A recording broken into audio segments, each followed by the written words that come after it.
सहना भवतु सहनो भुनक्तु सह वीर्यं करवावहै तेजस्विनावधीतमस्तु मा विद्विषावहै। ॐ शान्ति शान्ति शान्तिः।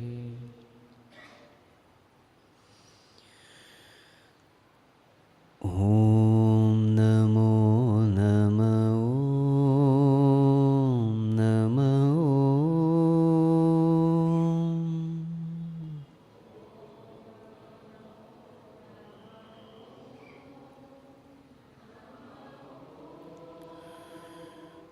ॐ नमो नमः। ॐ नमः।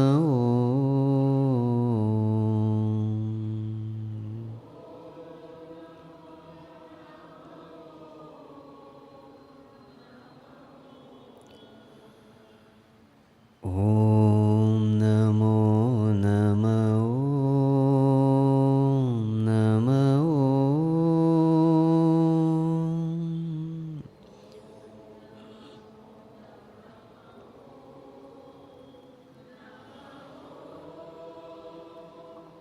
ॐ नमो नमः। ॐ नमः।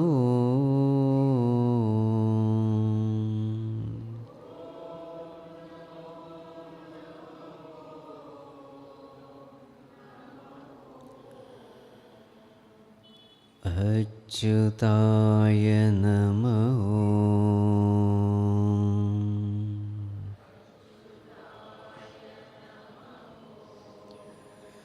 श्री अनन्ताय नमः।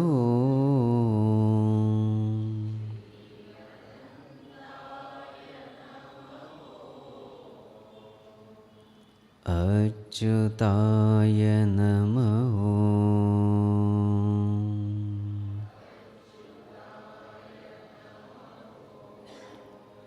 श्री अनन्ताय नमः।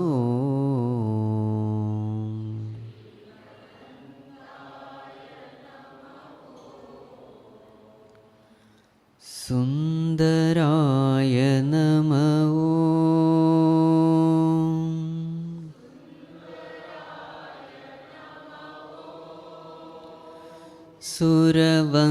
सुरवन्दिताय नमः।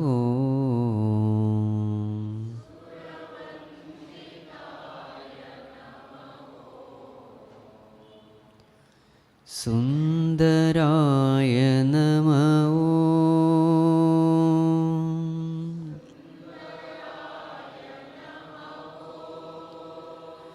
सुरवन्दिताय नमः।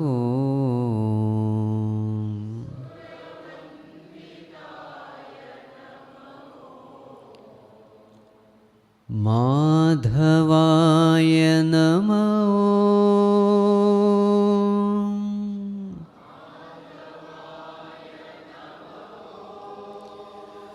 मधुसूदनाय नमः।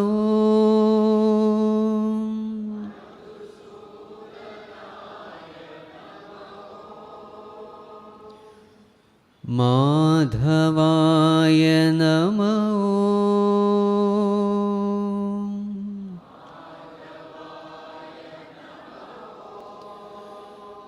मधुसूदनाय नमः।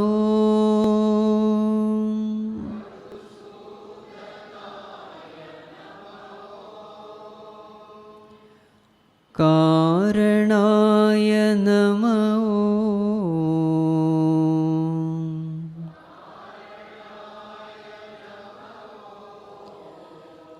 नारायणाय नमः।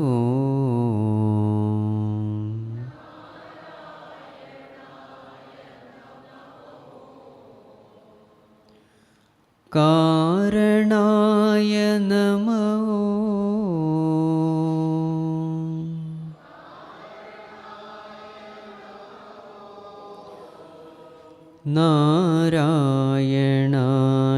नमो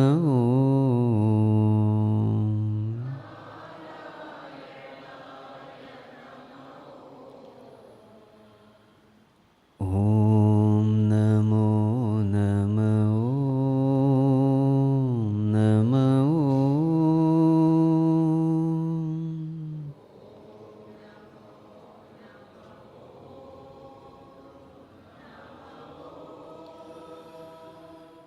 ॐ नमो नमो नमो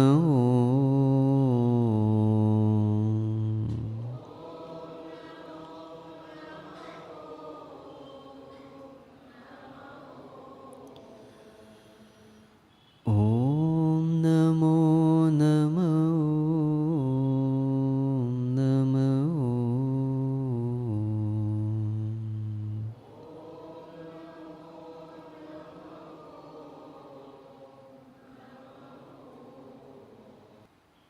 ॐ यं ब्रह्मा वरुणेन्द्ररुद्रमरुतः स्तुन्वन्ति दिव्यैस्तवैः वेदैः साङ्गपदक्रमोपनिषदैः गायन्ति यं सामगाः ध्यानावस्थिततद्गतेन मनसा पश्यन्ति यं योगिनः यस्यान्तं न विदुःसुरासुरगणाः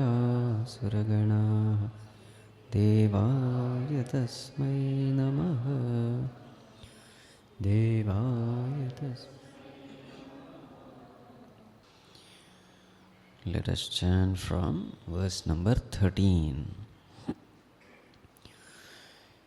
Neyam yattat pravakshami यज्ञात्वामृतमश्नुते अनादिमत्परं ब्रह्म न सत्तन्नासदुच्यते सर्वतः पाणिपादं तत् सर्वतोक्षिशिरोमुखं सर्वतः श्रुतिमल्लोके सर्वमावृत्य तिष्ठति सर्वेन्द्रियगुणाभासं सर्वेन्द्रियविवर्जितम् असक्तं सर्वभृच्चैव बहिरन्तश्च भूतानाम् अचरं चरमेव च सूक्ष्मत्वात्तदविज्ञेयं दूरस्थं चान्तिके च तत् अविभक्तं च भूतेषु विभक्तमिव च स्थितं भूतभर्तृ च तज्ज्ञेयं ग्रसिष्णुप्रभविष्णु च ज्योतिषामपि तज्ज्योतिः ज्ञानं ज्ञेयं ज्ञानगम्यं हृदि सर्वस्य विष्ठितम्.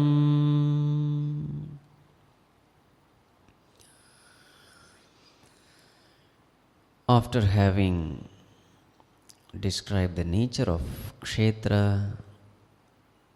and jnana, the virtues, Bhagavan is now describing kshetrajna. Sajayo yat prabhavascha, Bhagavan has said.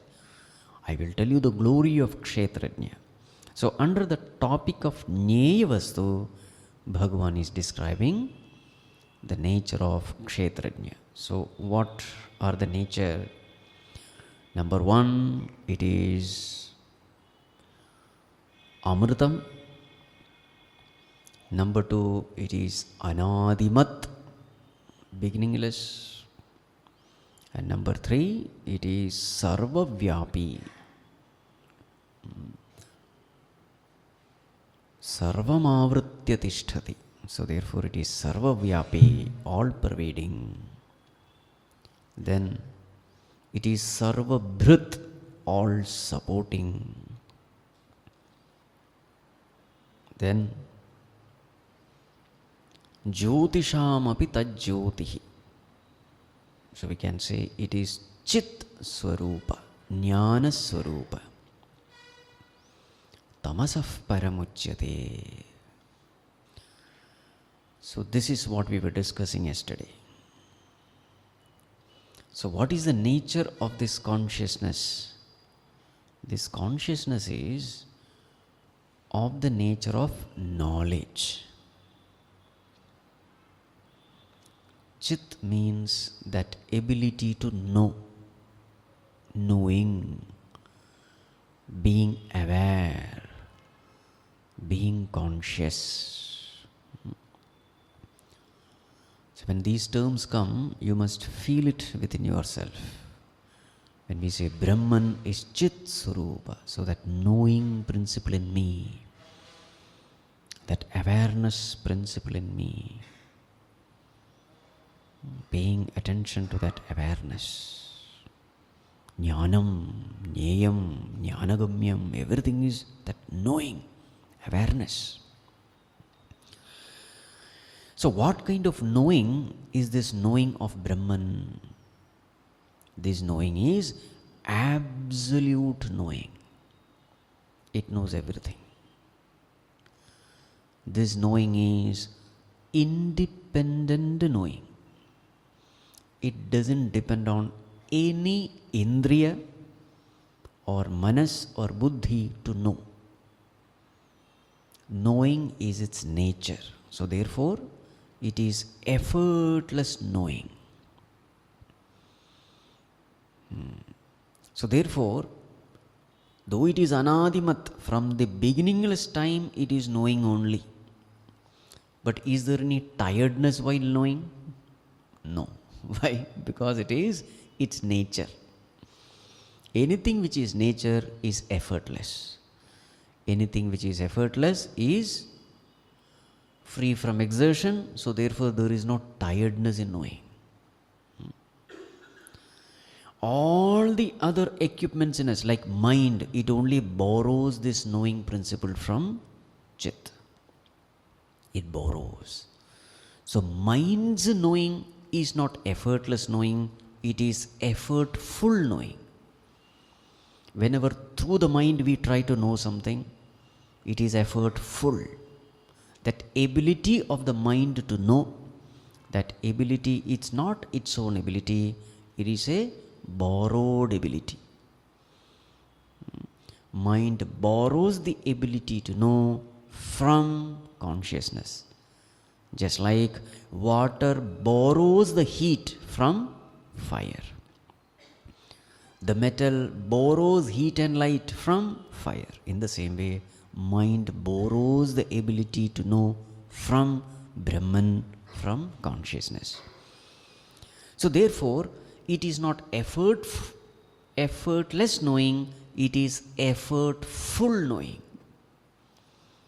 Mind's knowing is effortful knowing, it is thought-based knowing.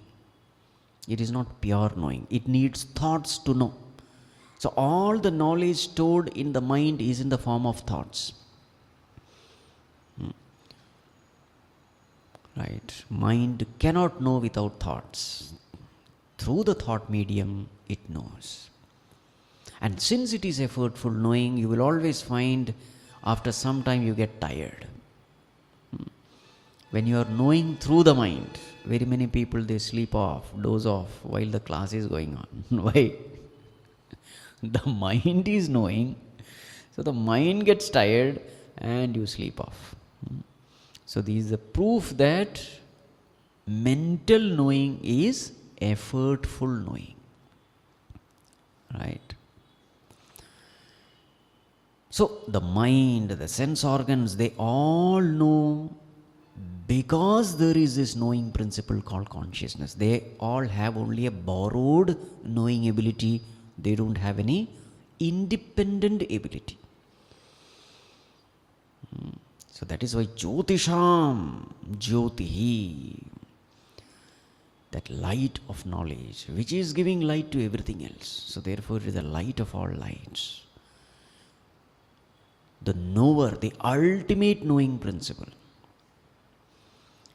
And since it is The very nature of consciousness to know, it is tamasaha param uchyate.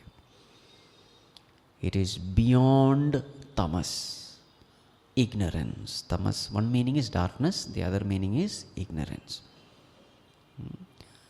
So, Jyoti's opposite is tamas, jnana opposite is ajnana. So now, this answers a very important question. Tamasah paramuchyate. Generally, a question which is raised is, Swamiji, when did this ignorance begin? Which is that first birth when I became a Jivatma?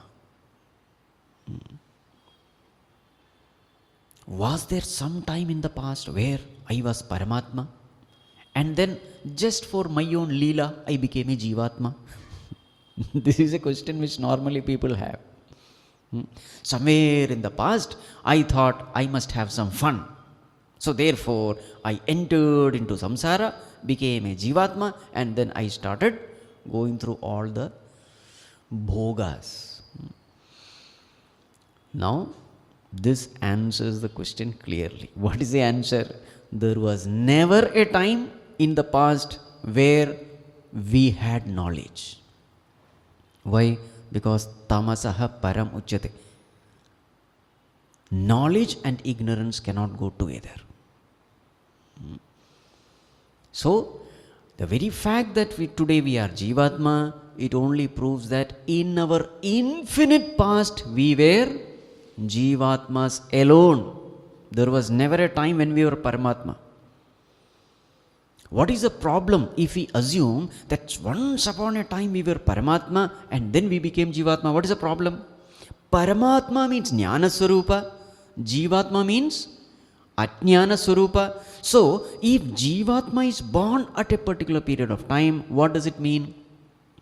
Ignorance is born out of knowledge. Paramatma means what? Knowledge.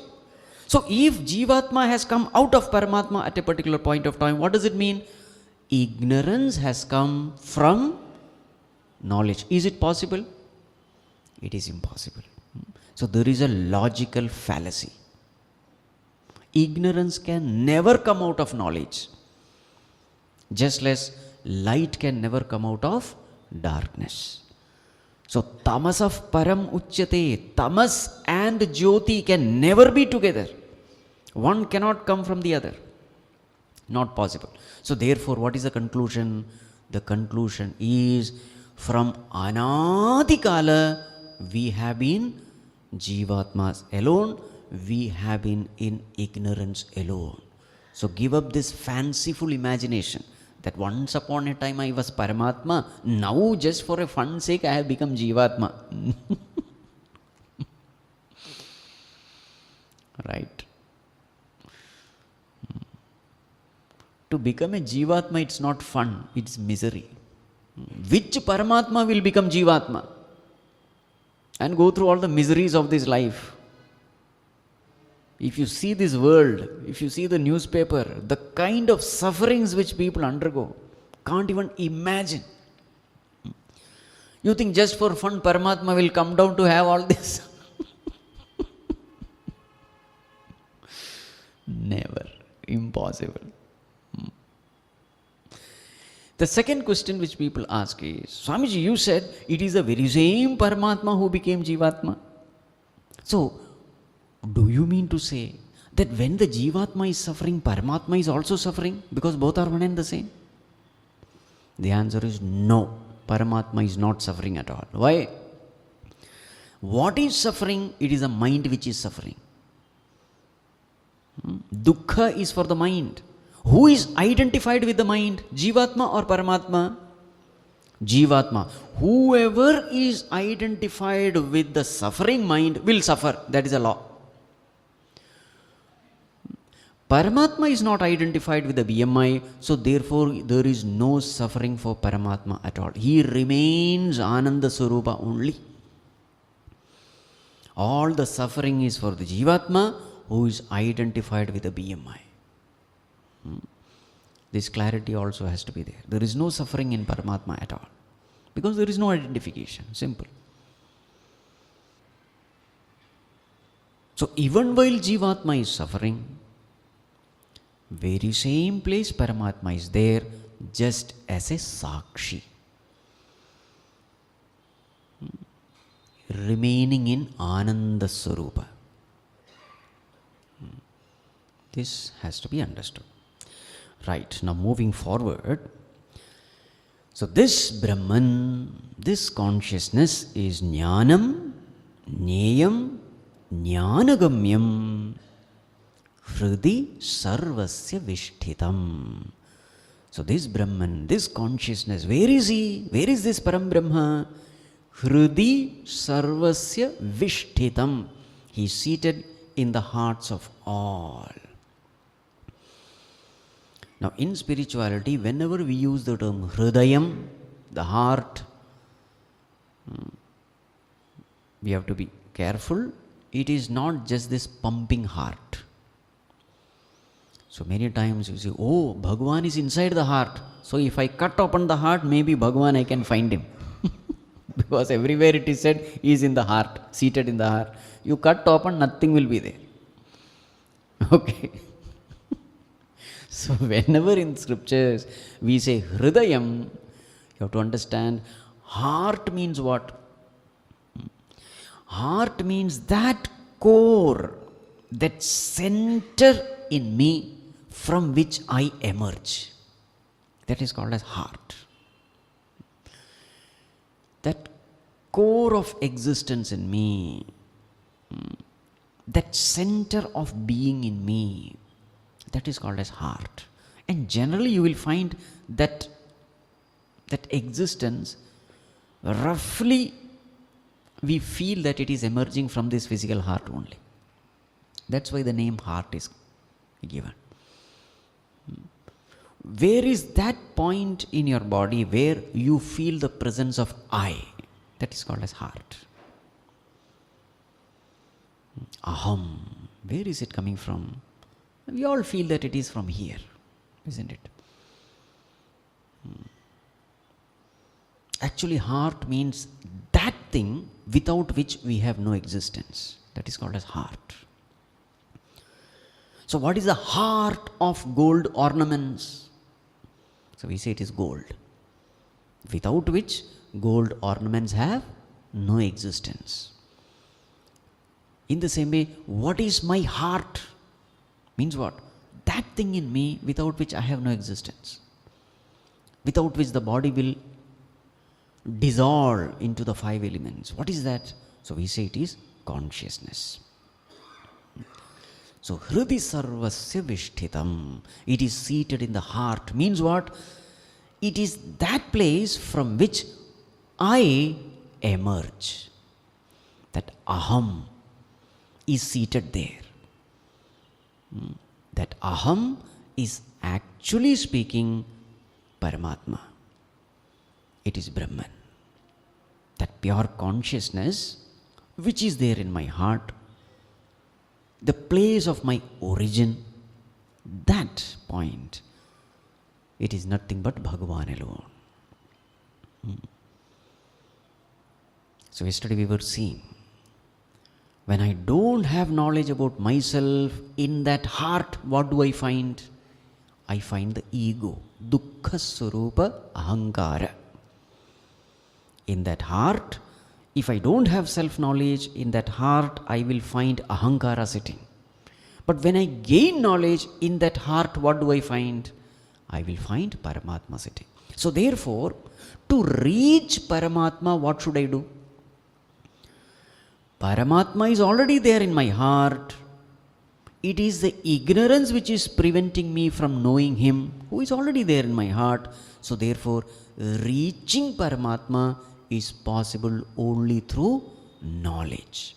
That is why the term used is Jnanagamyam. Jnanagamyam, that which can be reached only through knowledge. Jnanagamyam. Gamyam, to reach. Gamanam means to travel.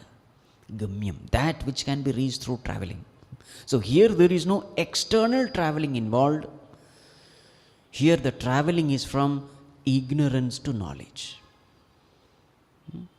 Here the traveling is from self-ignorance to self-knowledge. Exactly like if the dreamer has to reach the waker, how will the dreamer reach the waker? It is not that somewhere you have to travel, spatial travel. No, it is nothing but knowing that I myself am the waker.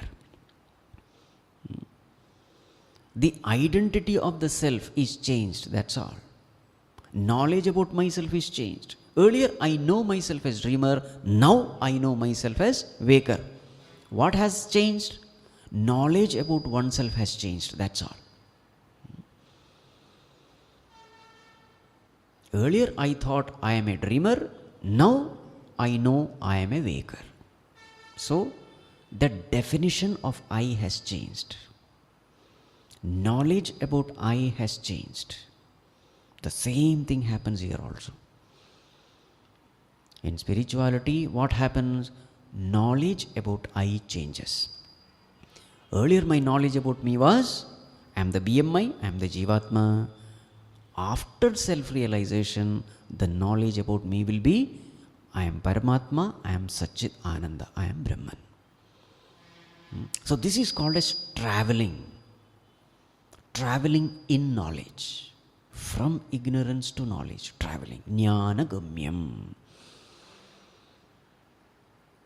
So is knowledge a must? Knowledge is absolutely unavoidable.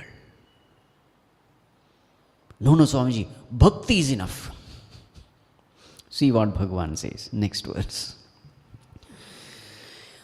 Iti kshetram tatha jnanam Nyeyam choktam samasataha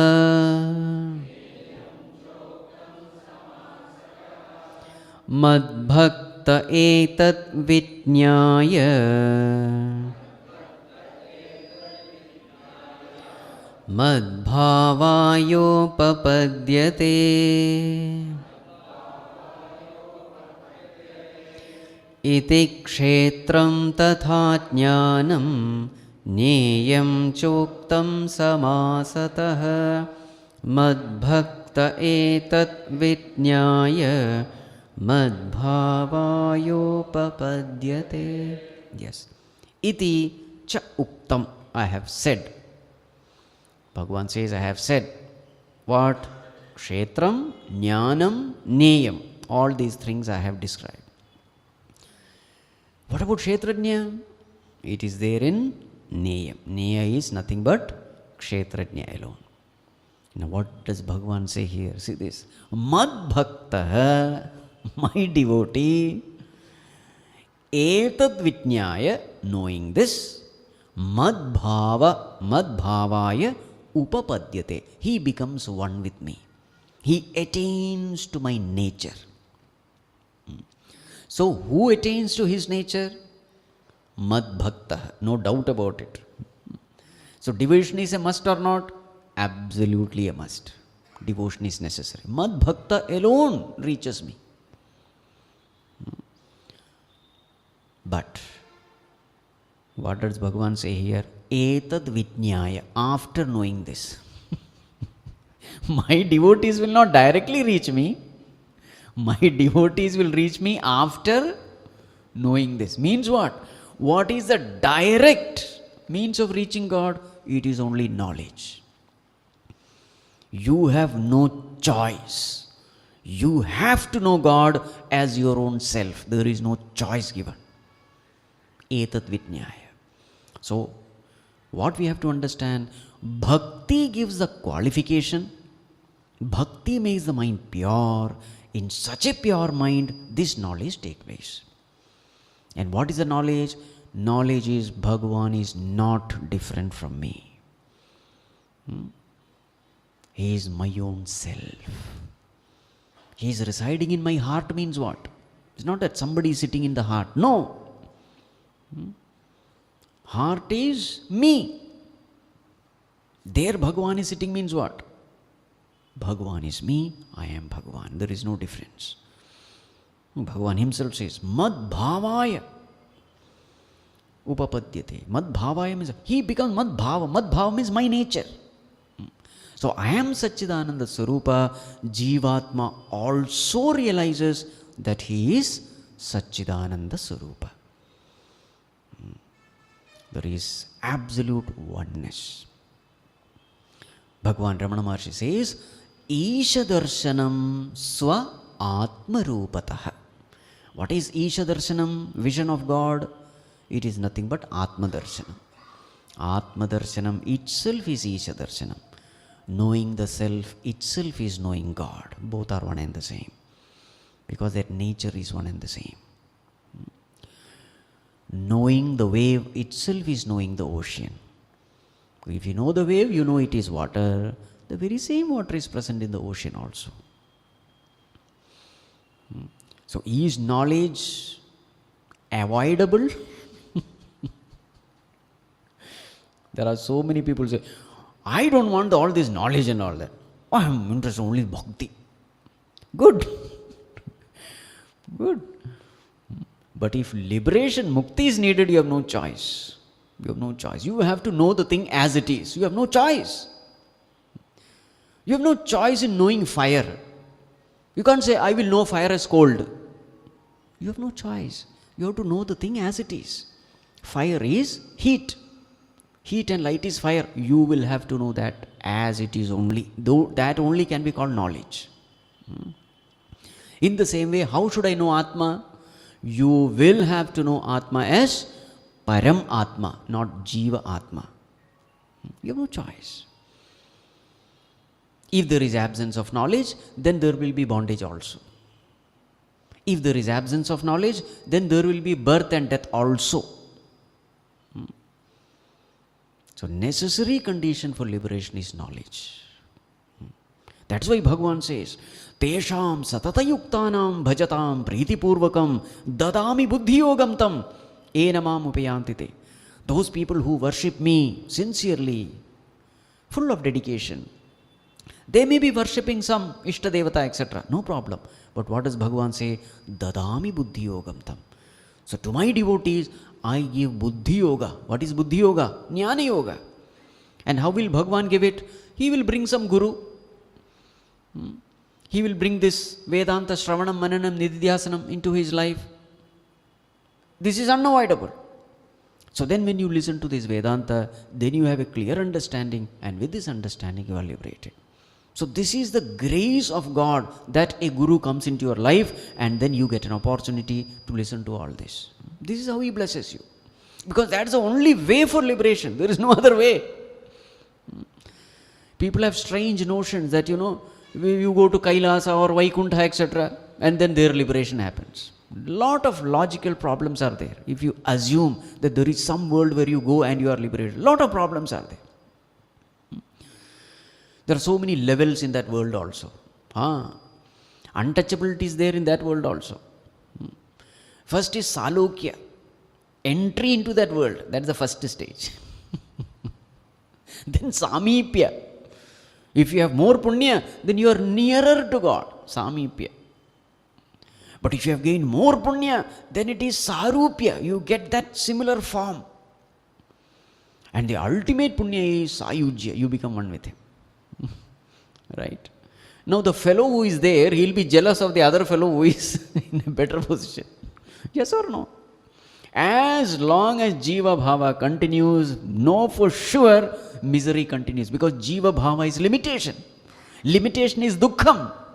Sorrow alone. As long as you remain a Jiva, as long as you consider yourself separate from God, so long misery will continue, because anything other than God is limitation. Limitation is misery. Limitation is sorrow. Right. So therefore, this is the only solution. Jnanam alone is the solution. Another way of thinking is, whom do you love unconditionally?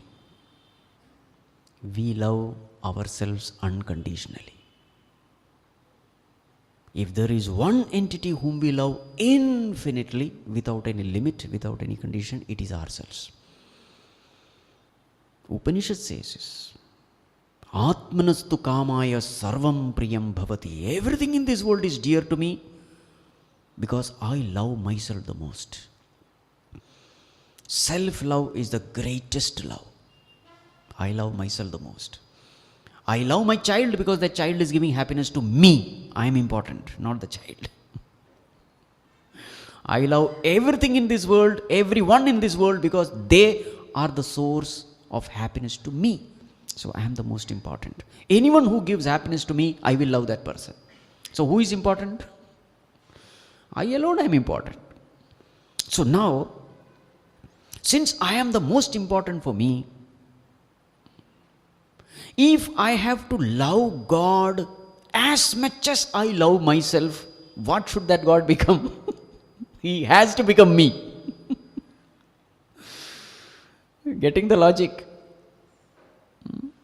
Since I love myself infinitely and unconditionally, if my love for God has to be infinite and unconditional, there is no other way that God has to become my own self. Only then infinite love is possible. You see the logic there? So whichever way you think, there is no choice for us. We will have to know God as our own self. Otherwise, there will be a lot of logical problems. So therefore, what is the conclusion? Advaita alone stands logical scrutiny. Dvaita cannot stand it. It just fails. So Yukti, Shruti, Anubhuti, all the three are supporting Advaita only. Whatever I have said is Yukti. What is Shruti? Shruti Pranamanam we have. Aham Brahma Asmi, Tattvamasi. They are all direct statements of Advaita only. What about Anubhuti, experience? All great Mahatmas, whether it is Ramana Maharshi or Ramakrishna Paramahamsa or all great Mahatmas of all times, they have unanimously voted only for Advaita. Right. So Mad Bhaktaha etad Vijnaya Mad Bhavaya Upapadyate. He becomes one with me.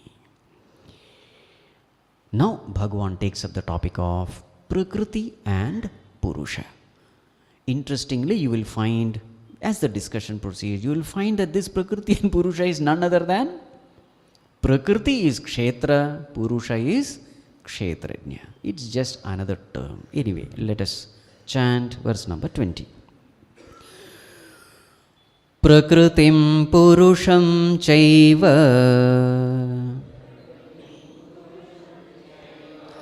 Vidhyanadi Ubhavapi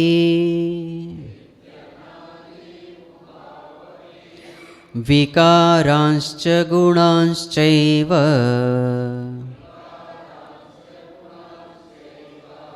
Vidhi Prakriti Sambhavan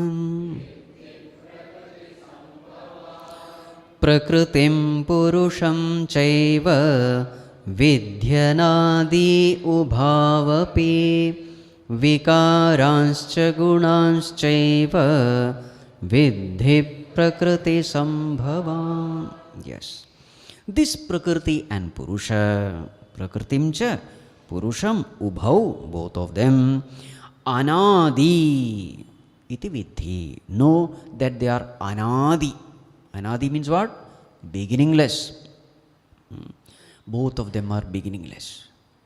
Not only that both of them are beginningless, both of them are separate from each other also, different from each other also. They can never be one.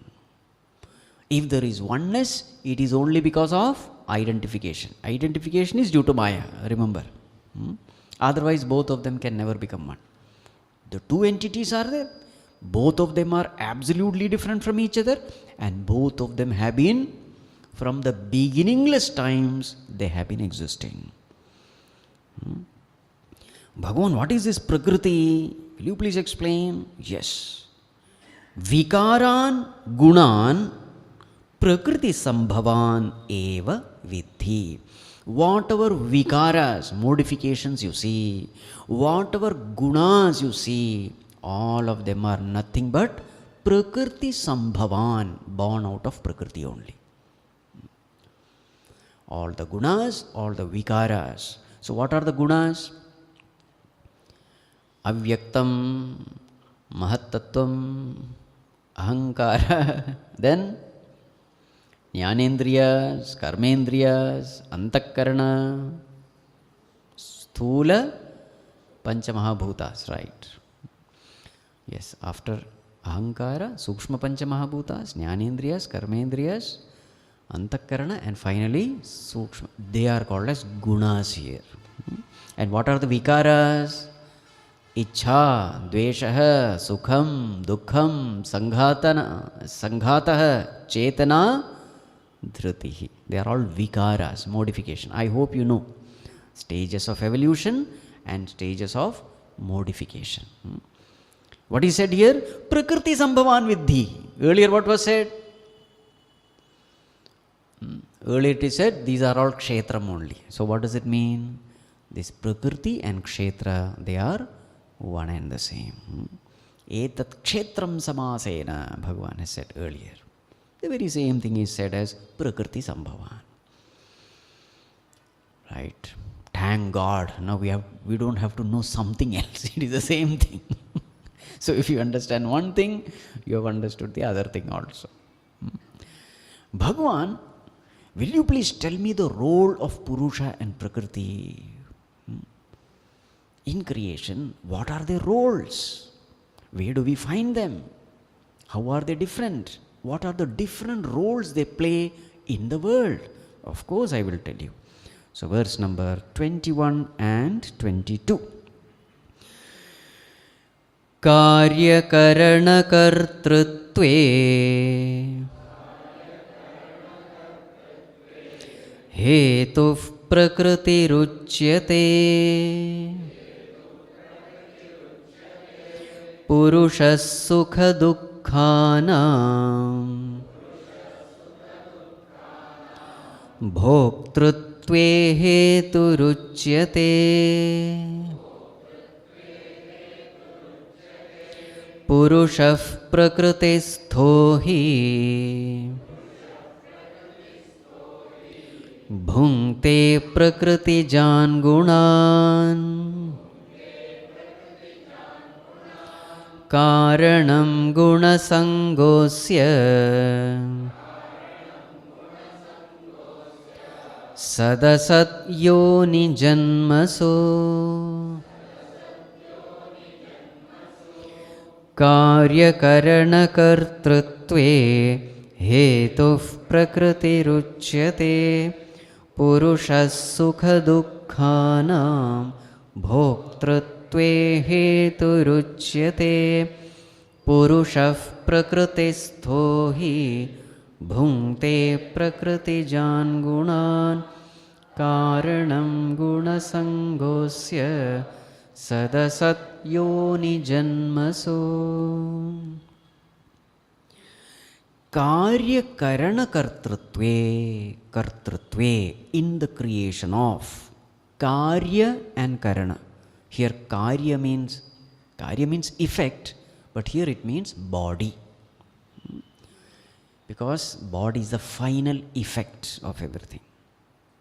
Karya. So karya means body. Karana means instruments in the body. What are the instruments? Jnanendriyas and Karmendriyas. Even mind is also instrument. Mind, buddhi, etc. So karya-karana-kartrutve, in the creation of the body and the instruments, the BMI, the senses, etc. Prakriti hetuhu. Prakriti is the cause.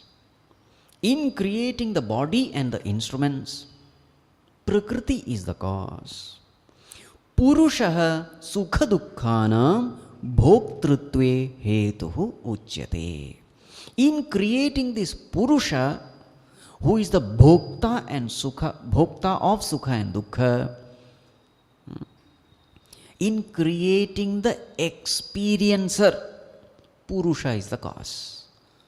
In creating the experiencer of sukha and dukkha, sukha dukkhanam bhoktrutve, Purusha is the cause. Means what? It is this Purusha who is experiencing sukha and dukkha. Simply put, what it means. This Purusha is the one who is experiencing all the ups and downs of life, sukha, dukkha, mana, apamana, etc. What does Prakriti do? Prakriti is only creating a conducive environment for him to experience it. That is what he said. Which Purusha are we talking of? See verse number 22.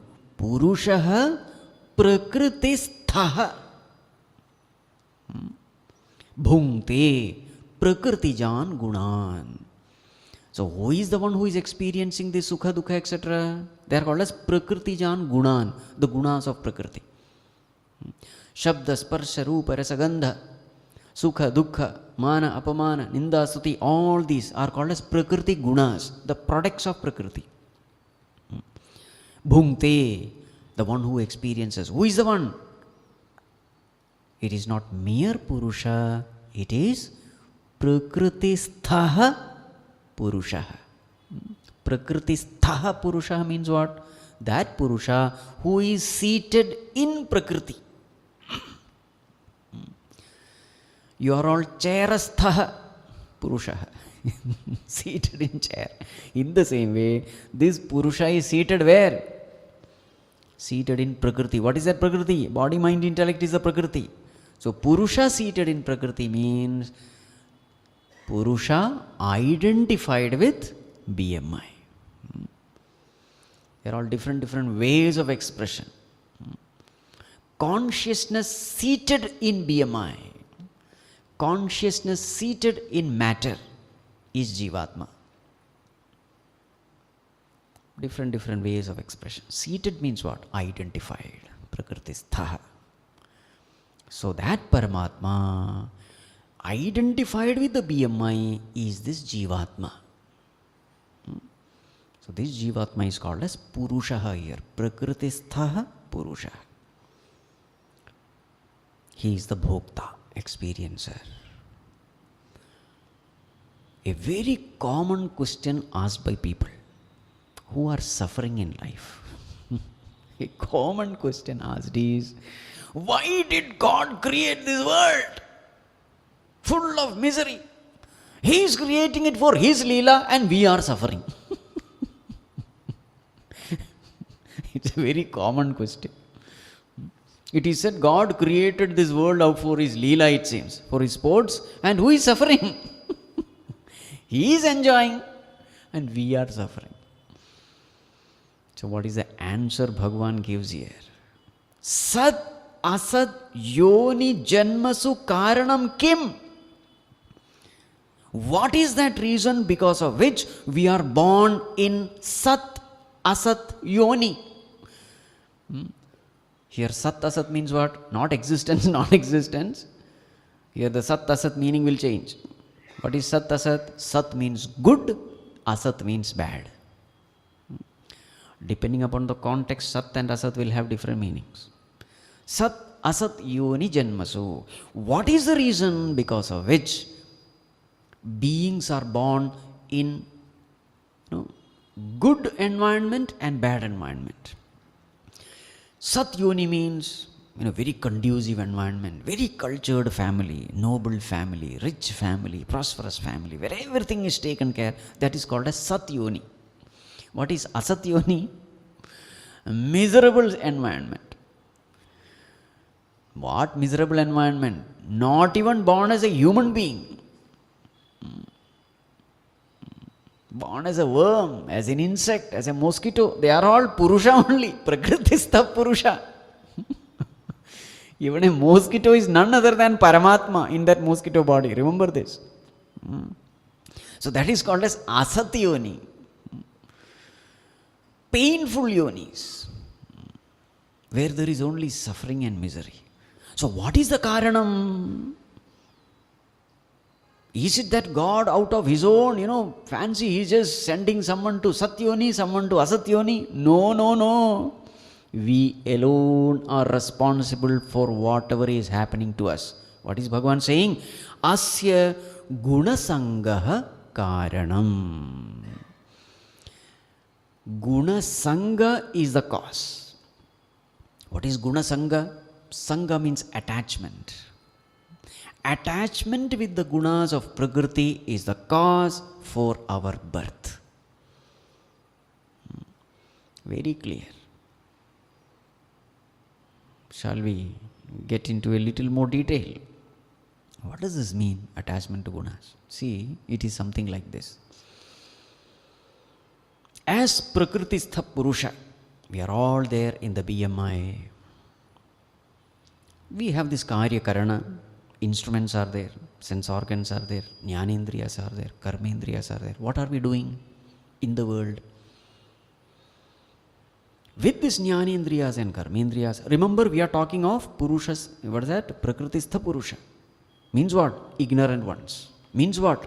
Where am I searching happiness now? Not in the self. I am searching happiness in the non-self. Why am I not getting happiness inside? I am not getting happiness inside because in the Hridaya, what is seated? Avidya is seated. So the first step is Avidya only. So there I am not seeing Paramatma, there I am seeing Jivatma, the limited entity, the ego. What is its nature? Dukkha Swarupa. Why? Because it is full of limitations and imperfection. So when I look within, I am not seeing Ananda Swarupa Paramatma, I am seeing Dukkha Swarupa Jivatma.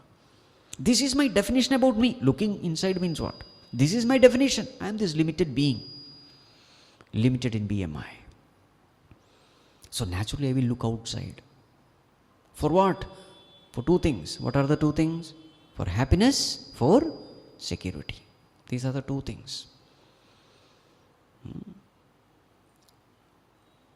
I am Satchit Ananda Swarupa, so the desire for Sat, existence, desire for Chit, knowledge, desire for Ananda is always there with me.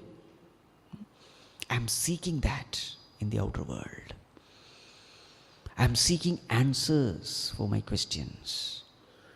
I am seeking peace. So that's how I start using Jnanendriyas and Karmendriyas in the world. So I am that PFT who is using BMI in the world of OET. Those who know the chart, the BMI chart. Anyway, so what am I doing now? I am interacting with the world. What is the purpose? Security and happiness is the purpose, main purpose. Now what happens? In the process of interacting with the sense objects, what happens? Some sense objects give me sukha, some sense objects will give me dukkha. Any interaction, the end result is sukha or dukkha. Any interaction with the world. So when I say sense object, it can be a vastu, vyakti or paristhiti. It can be a thing, vastu. It can be a being, vyakti, or it can be a situation, paristhiti. That is called a sense object. That is called as guna here. So, when I interact with this world, two experiences come to me, either sukha or dukkha. So, whatever gives me sukha, naturally I will have a tendency to get attached to it. That is called as raga. Raga, attachment. Why am I attached? Actually, I am attached to sukha only. I am not attached to that thing. Because it is a source of happiness for me, I get attached to it.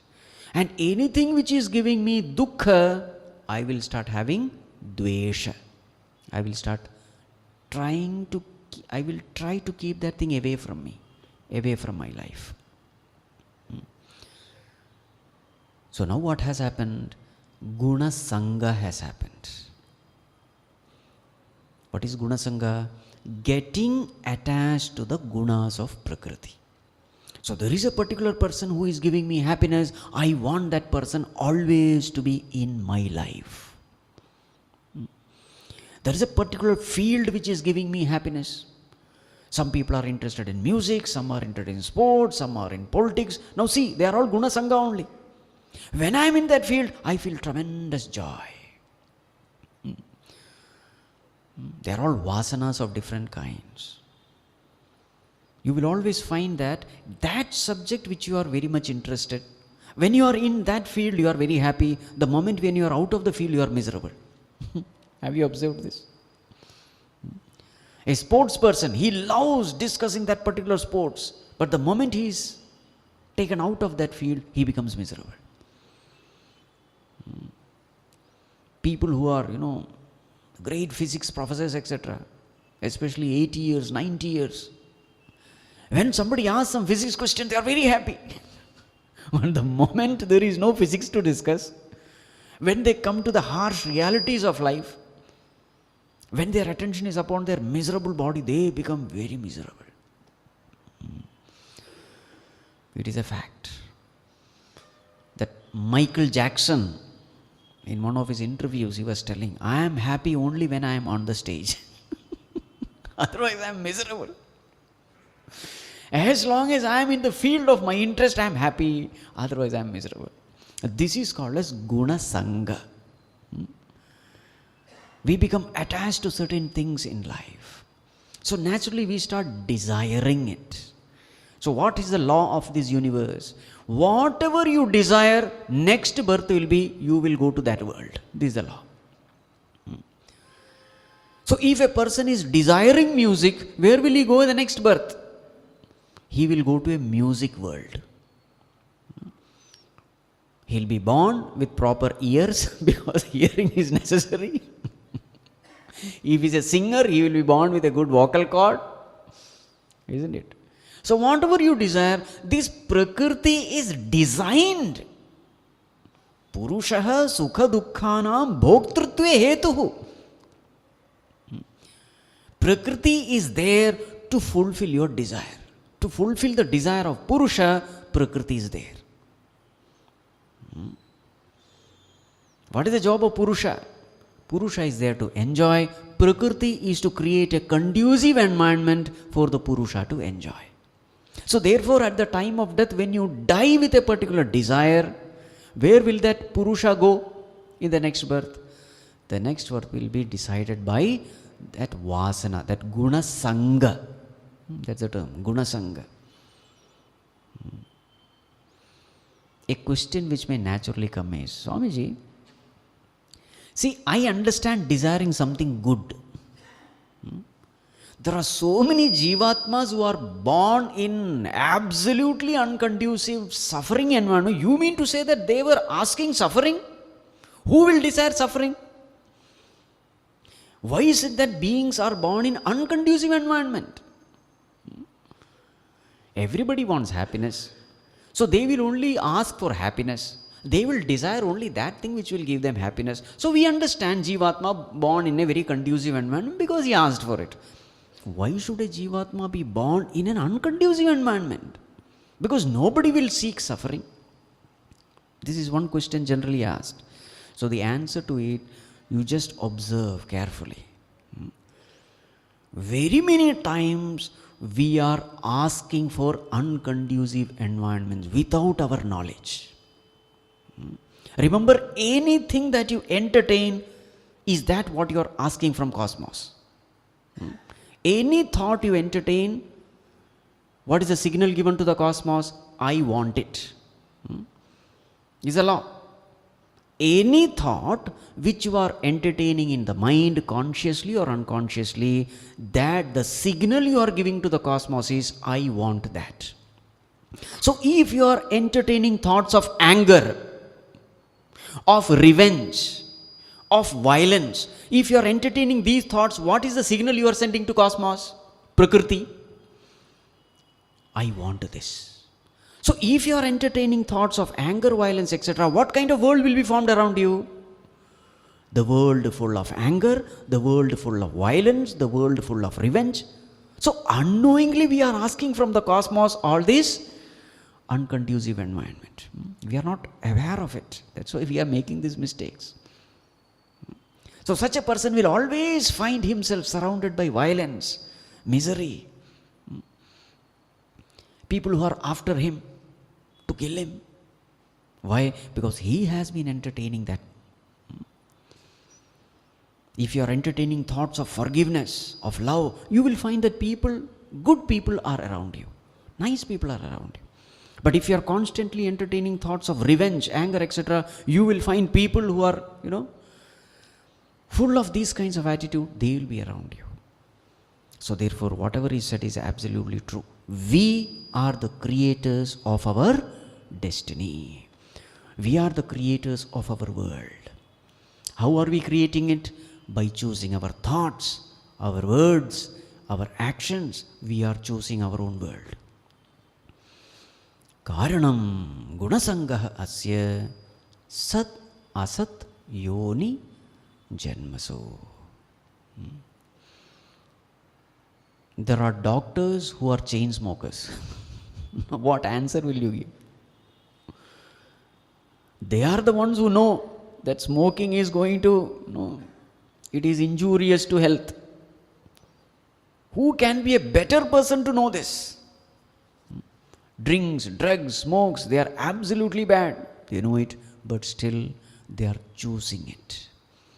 What is the reason? Gunasangha. They are so attached to it that the brain is no more functioning now. Intellect says, go ahead. Intellect has to guide. Intellect has stopped guiding because the attachment is so much, addiction is so much that he is not able to stop. Now what should happen to that person? He has to go through misery. So therefore, a great law is said here. We alone are responsible for whatever is happening to us. You can't blame anyone. This is a great solace also. This philosophy, this is called as karma theory. Whatever you do, it comes back to you. Whatever is happening to you, you alone are responsible for it. This is called as karma theory. Very famous in Hindu philosophy. I alone am responsible. This philosophy is a great solace because since I alone am responsible, so if I have to create a beautiful world around me, what should I do? I have a choice. I need not cry about my destiny. I can change my destiny for the better. This is the great solace. I don't have to work on anyone. I have to only work on myself. And that freedom I have. I don't have the freedom to change the world around me, but I can always change the world in me, inside me. The world of thoughts, actions, this I have freedom. The Lord says that's the only thing you need to do. You don't have to do anything else. Then the world around you will change. What a great, what a great philosophy which gives great solace. Karanam gunasangosya sat asat yoni janmasu. So this is the relationship between Prakriti and Purusha. Whatever Purusha asks, Prakriti creates it for him. And then the Purusha undergoes Sukha and Dukkha.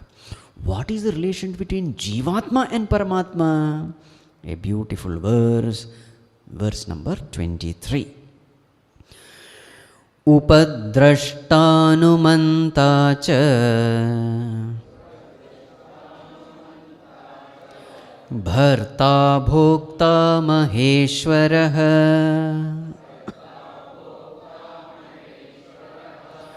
paramatmeti chapyuktah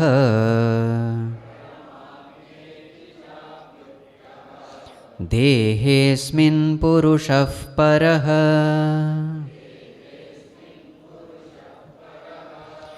upadrashtanumanta cha bharta bhokta maheshwarah paramatmeti chapyuktah dehesmin purushah parah.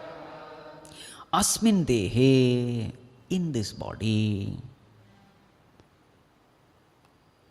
Paraha Purushah, the Supreme Being, that Paramatma, can be found in this role. You can find that Paramatma in various avatars in you. What are they? Upadrashta, Anumanta, Bharta, Bhokta, Maheshwara, Paramatma. So different names are given to Paramatma depending upon the role which he takes. In this way you can find God in you. Upadrashta, Anumanta, not Hanumanta, it's Anumanta. Anumanta, the one who gives Anumati is called Anumanta. Anumanta, Bharta, Bhokta, Maheshwara. It's a beautiful verse. In fact, in this verse you will find the evolution of a seeker. So what's the first step? The first step is a Bhokta. That's the first step. Bhokta means what? Indulgent fellow. What is his philosophy? There is nothing called God. Which God? Where is God? If there is God, show me God. This kind of personalities you will find in the society. I don't believe in God. Okay, then what is the purpose of life? Purpose of life is bhoga. Enjoy. Eat, drink and be merry. The more the enjoyment, the more the indulgence, the greater the enjoyment. This is Bhokta. So he will do everything to indulge maximum. Bhokta. Bhoga is the very purpose of life. That is why his name is Bhokta. Yavat jive sukham jive runam kritva ghritam pibe bhasmi bhutasya dehasya punargaganam kutah. This is called as Charvaka philosophy. See, in our Indian system, everything has a philosophy, okay? Even the worldly fellow also has a philosophy. Yavat jivet sukham jivet. As long as you are living, live happily. Oh, very nice, correct. He is right. Ranam kritva ghritam pibet. Beg, borrow or steal, but enjoy. Ghritam pibet means drink ghritam, ghee. But what about after death and all that? Arre, bhasmi bhutasya dehasya punaragamanam kutah. Once the body has become bhasma, where is the question of coming back? So as long as you are alive, enjoy life. This is the purpose of life. That itself is moksha. Death is moksha for him. Right. This is called as bhokta. Right. Maximize indulgence. Bhokta. Now the thing is, can he be happy? Never. These words are called Charuvaka. That philosophy is called Charvaka philosophy. Charuvaka, sweet to hear. Charuvaka. When you listen to all this, you feel, yeah, what this fellow is telling is right. That's called as Charuvaka. But really speaking, a person who is indulgent, he can never enjoy life. It's a fact. Our physical, especially the human body, is not designed for indulgence at all. What happens when you indulge too much? The body becomes weak, the senses become weak, all the vitalities are drained away. That body will have so many diseases. Sukhata kriyate rama bhogah paschadhanta sharire rogah is a law. A person who indulges too much, his body becomes very weak. The immunity goes away with every indulgence. That body becomes weak and it becomes a temple of diseases. Roga mandiram it becomes. So the physical body also is miserable. And the more you indulge, all these pleasures are such that Kamarupena kaunteya dushpurena analena cha. The more you indulge, the more you get addicted to it. This is another problem. Indulgence leads to addiction. Means what? Slavery at the mind level. So weakness at the body level, disease at the body level, slavery at the mind level. Now such a personality who is a slave of his senses, slave of his mind, full of sickness, such a repelling personality, who will respect in the society? Some people give happiness wherever they go, some whenever they go. He will belong to that second category. Whenever he goes, people are happy. Isn't it? So in what way he is going to really enjoy life? Nobody loves him, nobody respects him. An indulgent person will want everything for himself. He will be an hoarding personality. He will not be a giving personality. Because to indulge more and more, you need more. He will be a greedy personality. So who will love him? Who will respect him in the society? So at all levels there is only suffering. At the physical level, mental level, intellectual level, there is only manahani for him. No respect. So to say that, this philosophy is a wonderful philosophy, indulgent philosophy, the source of no, it won't work. So then what happens? Such a person suffers. What happens when we suffer? We become introspective. We start looking within.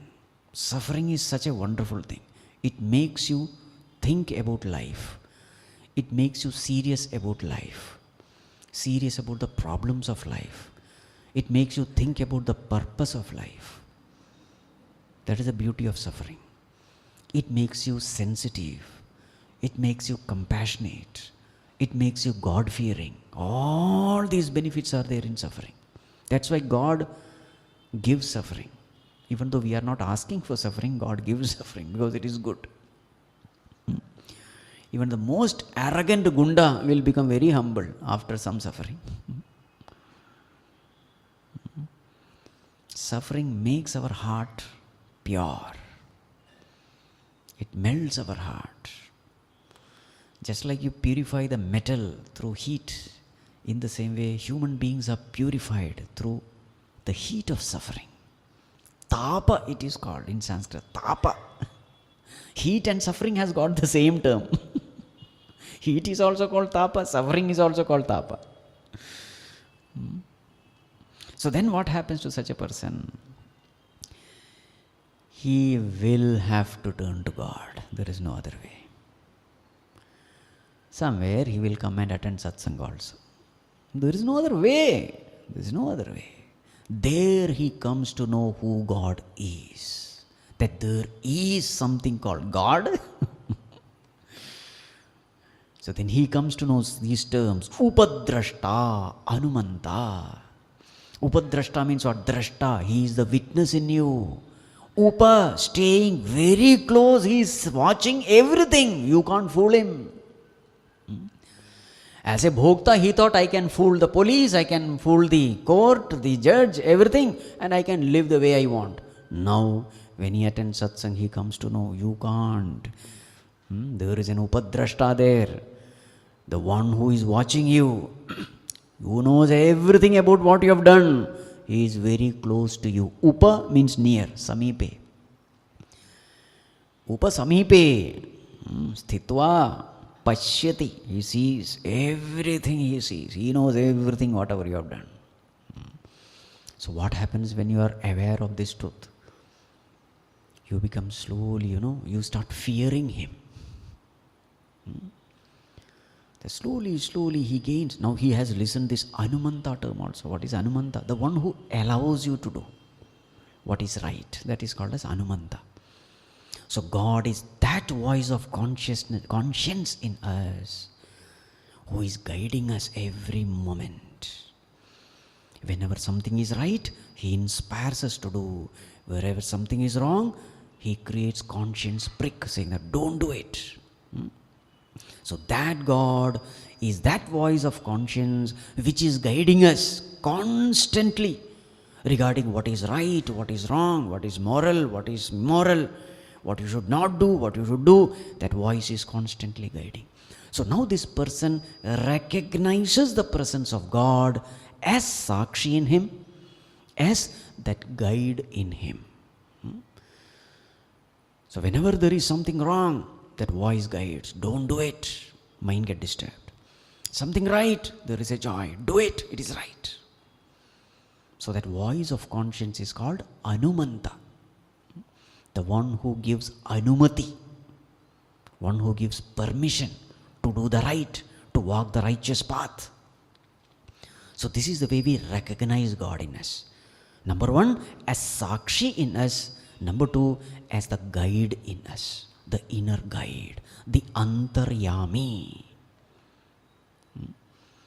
So more and more when you listen to this voice from within, you will automatically find that the external world becomes more and more conducive, joy-giving, happiness-giving. Because you are walking the path of righteousness, and that God knows that you are walking the path of righteousness, then what does that God do? He will become Bharta. See the next term, Bharta. Bharta means what? Supporter. He will support all your plans. He will support all your desires.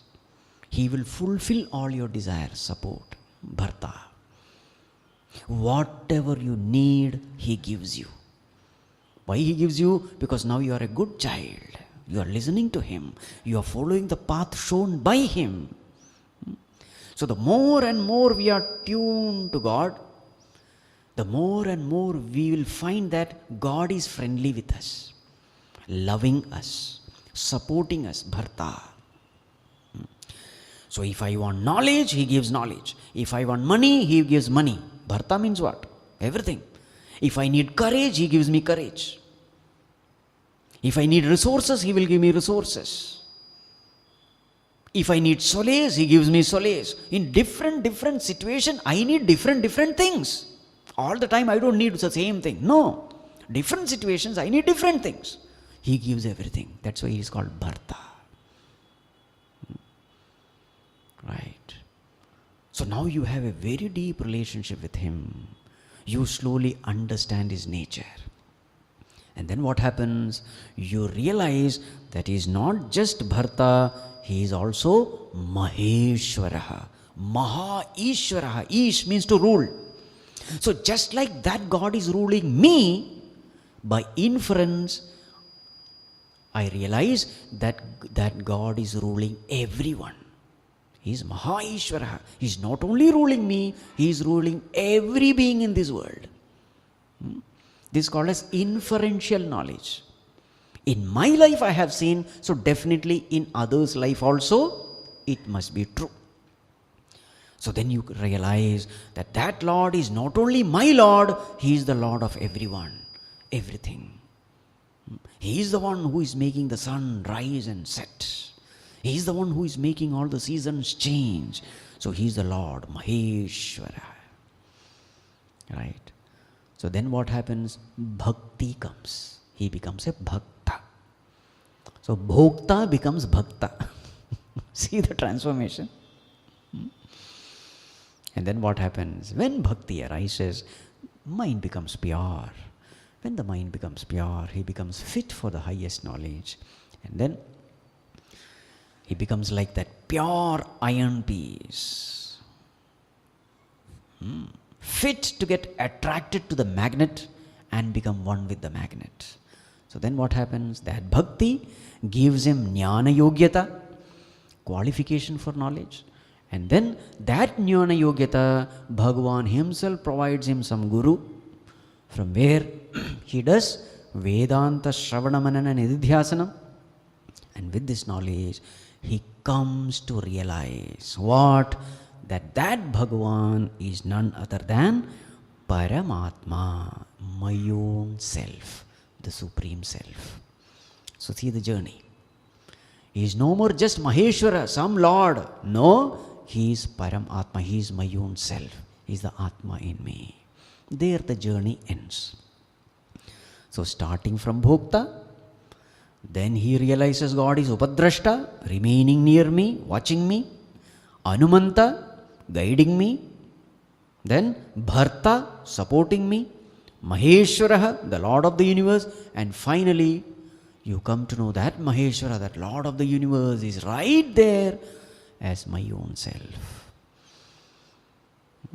Asmin Dehe. Here the journey ends. Right.